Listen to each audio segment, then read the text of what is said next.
program and enjoy a guaranteed 30% off tuition. Webster University Ghana's campus is open for tours, so book a visit to experience their molding facilities and speak and meet faculty and students.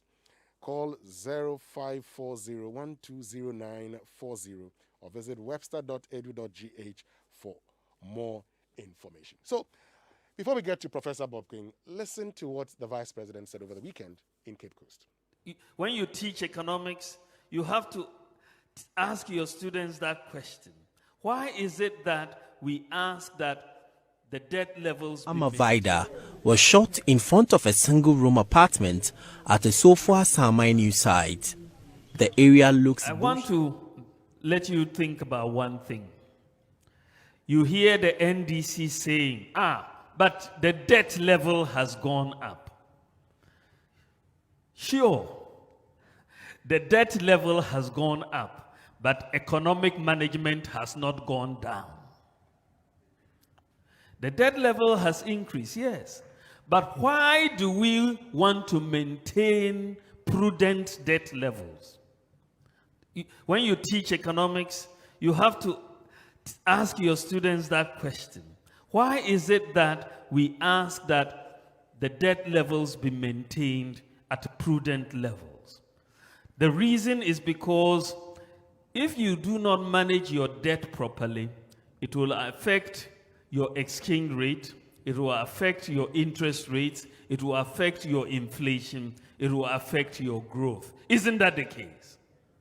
You are managing the economy in a way to look at its impact on these variables: exchange rates, interest rates, inflation, and growth rates. That is the issue.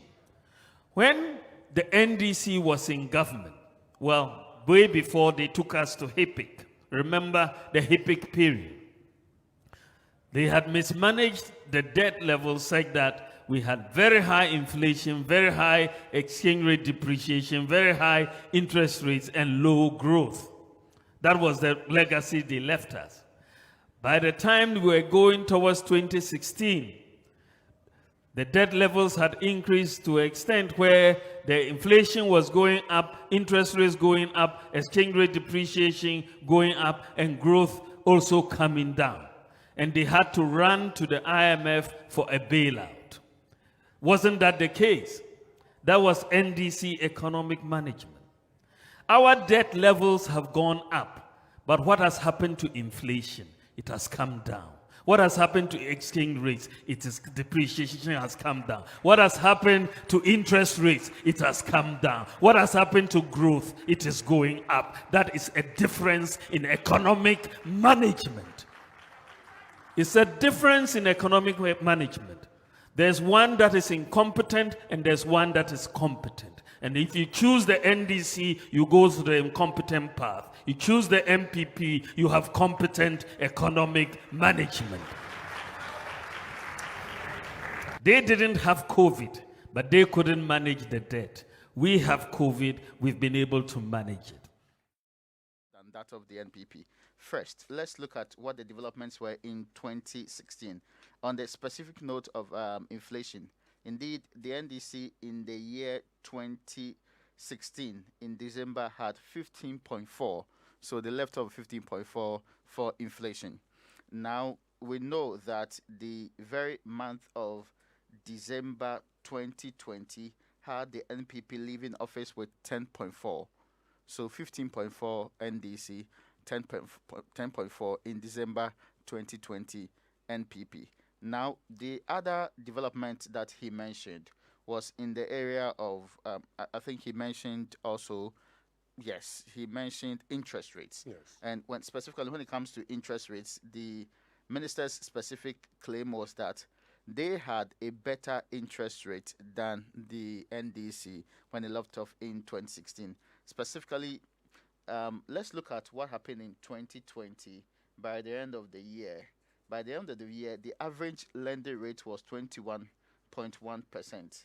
Now, if you look at the 91-day Treasury bill, the 182, the range between 14.8% to the 5-year bond, which was 19.85%. What was the situation under the NDC? During the time of the NDC, The difference is that, and I'll quote it right now. The difference is that we had specific development of the average lending rate being at the end of 2016, December 31.7. So indeed, that of the 2020 is better than that of the 2016 in this case too. And if you look, at the 91 day, the 91 day was 16.81. The 182-day rate was 18.50 and 21.50 for the 1 year rate. So largely, it's true that the interest rates were also better under the NDC than under the NPP in 2020 than the NDC. Now, growth rates. NDC left the year 2016 December with a growth rate of 3.4%. That is better than the 2020 December growth rate. I hope you are getting my point. Yes. But the difference here is that on average, between 2013 to 2016, the growth rate was around 3 to 4%. On average, between 2017 and 2020, the growth rate was around 4 to 5%. If you remove 2020, the growth rate would be around 7% for the NPP. And the NDCs will still be the case. But since it's a comparative period between one term, that is the 2013 to 2016, and also 2017 to 2020, on average, the NPP's growth rate is still higher than the NDC's period. So that's the point to be made there. Okay, so let's get to Professor Godfred Bobking now. Professor Bobking, once again, thank you very much for joining us. Thank you, Winston. Great. So, I mean, the Vice President's been talking about our situation, and he's described that as prudent debt management. Can the management of our debt situation be described as prudent debt management? No, I respectfully disagree with that assertion. That you cannot totally, in all respect, looking at all the indicators, describe where we find ourselves as prudent debt management. Of course, if you look at it in relation to the other macro variables, we have seen some improvement. But I think we should not set a trap for ourselves in all these comparisons. We should also be looking at it in terms of Ghana's potential and our peers. When you do that, you realize we have not made significant progress. When you look at even the debt levels, and here I'm not going to celebrate the debt to GDP ratio, because we do know that it doesn't tell us the entire story. We also want to look at the implications of the rising debt. We want to look at debt service to revenue ratio. And we want to find out from government, has that improved? Would that constitute prudent debt management? The answer will be no, because we are spending more than 50% of our non-oil tax revenue just to service our debt. That is unacceptable by any definition, any day, any time. Because when you look at how much we are setting aside just to service our debts, it leaves very little or nothing for the country to spend on capex. We are talking about fix the country. We are talking about challenges with roads. We are talking about the restrictions on the growth drivers of the economy. If you are spending in excess of 30 billion cedis just to service your debts, that certainly cannot be described as prudence. If you look at the wage bill, just wage bill and debt service alone takes practically everything away. We cannot continue like this. So what I'm saying is that overall, in terms of the macro indicators, we have made some progress. And I'm sure if we compare that to the NDC, we will say we have done well. But that comparison, I think we need to go beyond that. Why do we need to go beyond that comparison? Pardon? Why do we need to go beyond that comparison? We need to go beyond that because that is not a better benchmark. If the marking scheme is wrong, the average will become the outstanding. The NDC have their challenges, the NPP have their challenges. Where we are right now, this comparison does not put food on the table. Where we are right now, this comparison does not solve the challenges the private sector is facing. Okay, even with the implementation of the AFCFTA, where we are right now, this comparison does not help us because we are competing with our peers within Africa. When it comes to interest rates, our peers are doing much better than us, both in terms of the rates and then the maturity tenure. When it comes to revenue generation, our peers are doing far better than us. This is what we should be looking at. Beyond that, we should be looking at Ghana's potential. Okay, so how does this comparison help the guy who lost his job during the financial sector cleanup? How does this comparison help the private sector who is having challenges accessing financing today because banks prefer lending to government because they have become more risk averse? How does this comparison help the youth, particularly university graduates who are struggling to get jobs? People, the easiest way to become unemployed today is to go to the university because unemployment is high among university graduates between 22 to 29 years. They are spending their productive time, youth, looking for jobs that do not exist, even if they studied employment in the university. These are the issues that I believe should engage our attention. We can do far better. How would this government compare, even with our peers, when it comes to the inclusive growth, job creation? These are the issues. How about revenue generation to GDP ratio? Would we compare that to the NDC's time, or even compare that to our peers and Ghana's own theoretical tax frontier, our tax potential? I think that it is easy to make this comparison because if you look at the macro numbers, relatively better. We've done better, but we can do far better. And the reason I'm saying so and why we must hold our government accountable because Ghanaians voted for the NDC because they felt that they could do better, and they voted for the MPP because they felt they could do better. And the MPP is in a position to do far better if we could tackle corruption aggressively in the same way it appears. Look, about 50% of our leakages in our revenue envelope is as a result of corruption in this country. But I mean, so the question is the vice president right in doing this comparison? When it comes to the comparison, is it the case that if you compare both the NPP and NDC, you would say the NPP is doing better? On the economic front, particularly the macro variables, yes, you can't take that away from them. You can't take that away from the NPP. You can't. The numbers are there and they speak for themselves. So that is a fact. In terms of interest rates, in terms of inflation, in terms of GDP growth, but of course, we saw what COVID did to us in 2020. The NDC over the period also had their challenges in terms of the protracted energy crisis. Yes, so the NDC can also make the case that this actually affected the economy because if we use the COVID example, they had power crisis for about 3.5 years. Yeah, that's how I use the word protracted. That's why I'm saying that any government or regime can explain what happened. They can explain it. But how does that help us? But we also do know, and I'm sure the government knows, that they could do better. They could do better. And we are in a position of doing far better than we are doing now. Let's look at one thing, and let's look at particularly the exchange rate depreciation. What role has COVID played in the appreciation or otherwise of the Ghanaian cedi? There's a general slowdown in economic activity, imports, and all of that in terms of also travels and all of that. They've all come to help. Okay, but we also can't take it away from government, particularly from the central bank, in terms of their price stability rule and their interventions in the foreign exchange markets with the auction mechanism. You can't take that away from them. So that is true. But the point is that we've seen 2020 relatively good on the exchange rate front. Okay. We've also seen that going into 2021.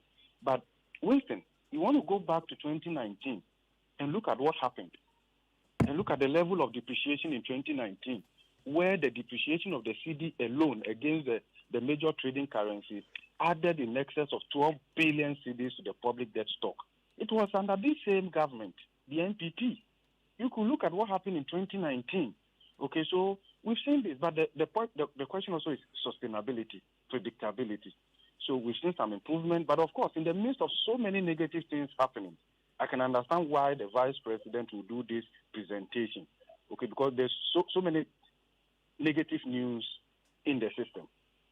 So it's important to remind guys that, you know what, keep in mind that we've done quite well in these areas and all of that. But in totality, how does this improve the living standard of the average Ghanaian? How do we move beyond these macro level issues to micro and begin to see the trickle-down effect actually happening?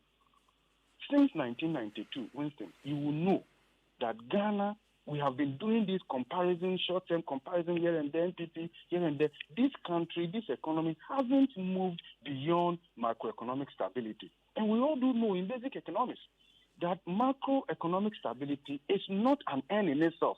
It's a means to an end. So we cannot pursue it as an end in itself.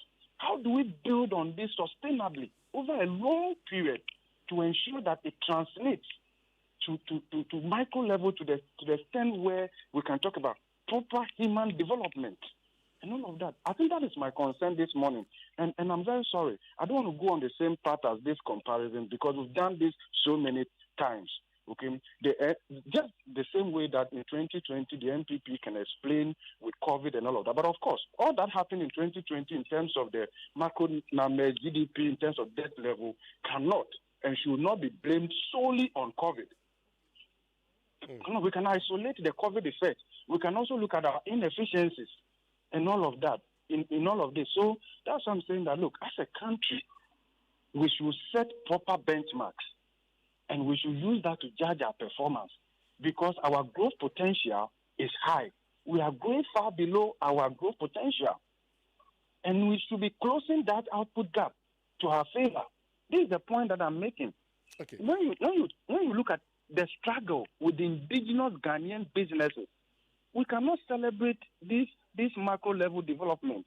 Of course, there are some improvements there, but they are not up to the point where to trickle down to have a significant impact on household decisions. Firms, these are the issues. Yes, when you look at debt levels, I mean, now we've been classified as high risk of debt distress. Yes, high risk, debt distress country. Look, we entered. How does that compare? I mean, 1 minute now. You're listening to the vice president saying this is prudent debt management. At the same time, we're at a risk of high debt distress. What does that tell you about what the vice president says and the situation on the ground? Yeah, that is why I said earlier that I disagreed with that assertion that this is prudent debt management. Look, from 2014, when Ghana successfully entered that zone and was classified as being in a high-risk debt category, we have not exited that zone. You can check the records. We have not. 2019. We are not a debt distress. We are at a high risk of it. Yeah. So you can check, even under the 16th IMF program. Yeah. Okay, because one of the things that the 16th IMF program failed to achieve for Ghana was debt sustainability. Okay, we made progress along other lines, but when it comes to debt sustainability, we couldn't make much progress, and we have added to that. And here, I don't want to talk about the fact that it's even 76%, because that really is a ratio. What does that mean? Okay? Because others will talk about the fact that the threshold should not be more than 60%. Others will say it should not be more than 70% and all of that. Empirically, it hasn't been concluded. But you also want to look at this in relation to other factors, what we will call forward-looking indicators when it comes to debt sustainability. And you will realize that we have deteriorated along some of them, actually. When it comes, for instance, look at debt service to revenue ratio. Look, Winston, we are talking today that Ghana cannot do anything major in this country without borrowing. Good. Without borrowing. Yes, because what we generate goes to just debt service and then compensation of employees. Good. We are talking about strikes on the labor front today and all of that. So please, let's situate this discussion within a proper context. Professor, we can do better. And government should do better. They are in a position to do better. Well, one other thing I want us to look at, for instance, is the revenue over the period. So if we're talking about debt levels, it's also important to understand how much revenue was generated between 2013 and 2017, and how much between 2017 and 2021, and compare that to the debt levels, and find out which of these two has been prudent in managing the economy when it comes to debt. If you do that, which of them would you choose?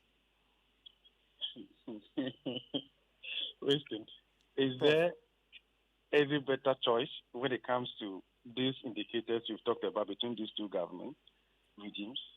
The answer will be no. The answer will be no.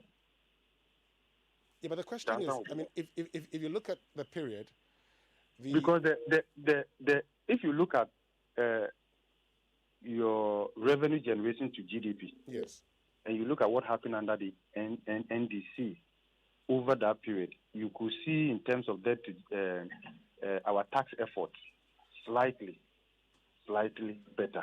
Good. But of course, when you look at 2020, when you do this comparison, because of the uniqueness of 2020 with COVID-19, then you want to be very careful how you do these comparisons also. Yes, so you could see 2020 more or less as an outlier.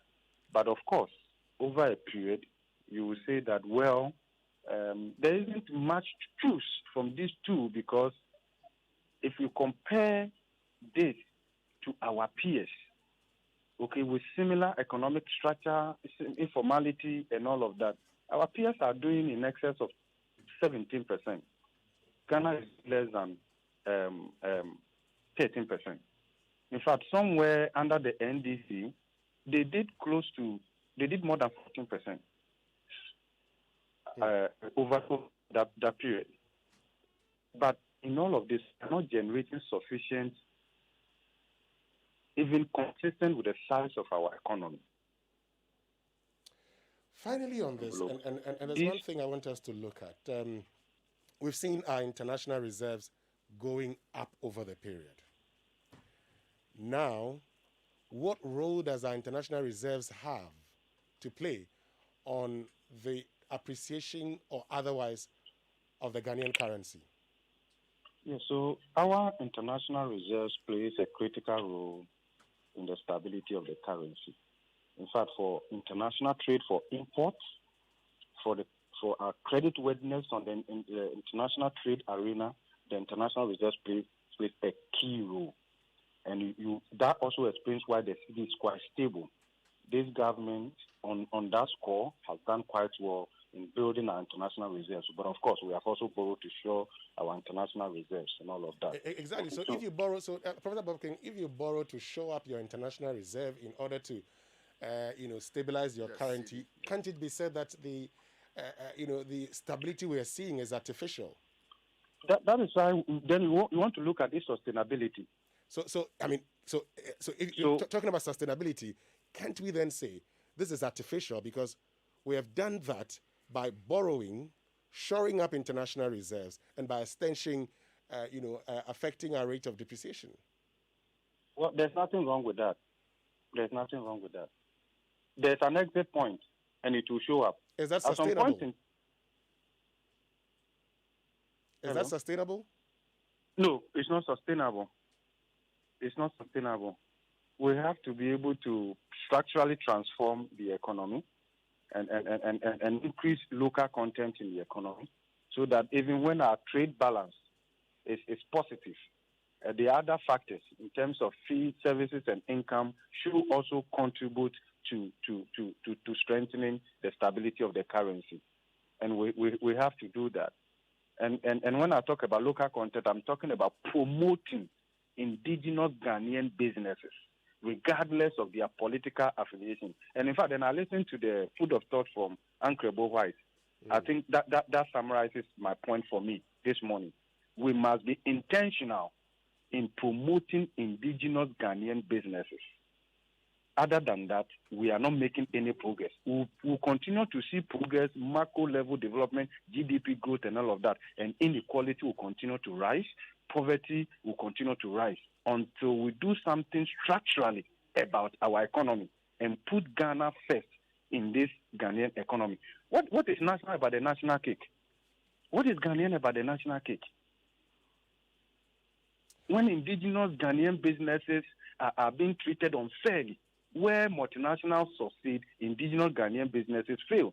Part of that may be our own management style, but the frictions in the system are heavily against the promotion of indigenous Ghanaian businesses. All right, Professor Godfrey Bobking, thank you very much for joining us. We'll continue having this conversation, but before we wrap it up, so you say this is not sustainable, and by that I can say that the management approach of the economy adopted by this government, if continued, would not augur well for the economy because it's unsustainable? Yes, it's not sustainable. We've seen that over the period, even under the NPP. Okay, in the last 4.5 years or so, we've seen that. We've seen that. I just referred you to 2019. What happened to the depreciation, and it was a big issue all over the place. Okay, you can look at what happened in 2017. What happened in 2018. Okay, so we can do better. I do recognize that we've made some improvement on some of these indicators. But the point that I'm making is that we can do better, and we are in a position to do far better than we are doing now. Let's look at a proper benchmark. Let's look at that, and then let's aim at that, because this government is capable of doing that. If they could address the size of the issues with the size of the government, if they could address corruption, if they could address the many other challenges, and particularly if we will use the spending power of government to support indigenous Ghanaian businesses, we will make progress, and I believe that we will be comfortable talking about that. Thank you very much, Professor Godfrey Bobking, for joining us. He's a former head of department of the Department of Finance at the University of Ghana Business School, now Dean of Students, and to be telling us that, well, if you look at how we're managing the exchange rate, for instance, he says that is not sustainable. He's talked about how we have borrowed to shore up our international reserves, and that's been helping us to manage also, our exchange rate. He's talked about the fact that we should, the benchmark for comparison is unnecessary. We should move beyond that. We should compare to the sub-region, and we realize that we're not doing so well as being touted by the Vice President. Still to come this morning on the Super Morning Show. One has to be brutally frank. No cabinet approval, no public procurement board approval, no parliamentary approval. It's a mess. It's unmitigated disaster. Look, it's so difficult. I like the minister. He's such a gentleman. But you see, we are not talking personalities here. And we are not seeking to personalize the issues. This became an issue of huge public interest. We discussed it here. In fact, we dropped the hints about the Attorney General's advice, which was ignored. Yes, we interrogated it here. And so, I'm being honest, what else can you say but to, if I were the minister, if he's minded to step aside, in fact, to resign, not step aside, I would endorse it. I would vote for him if he were to do the honorable thing and just quit. Because there's nothing. Look, you cannot defend this. To say that nothing is being paid. It's Al Maktoum Father Christmas. It's Al Maktoum Father Christmas that he'll give you vaccines, 20,000, and not receive payment. So you see that this thing that he hasn't paid, that's why I believe we have to press the issue of perjury very hard. Super Morning Show. Well, we'll be discussing this particular issue when we return after these messages. Once again, Malcolm, your number one stop-shop supermarket, is getting bigger, better, and super mega. Great news here. Now with over 40,000 items under one roof, ranging from electronics, homeware, kitchenware, furniture, home decor, electricals, supermarkets, and groceries. All these at one shop. Oh yeah, you heard right. Your shopping experience just got really better. Malcolm, your number one stop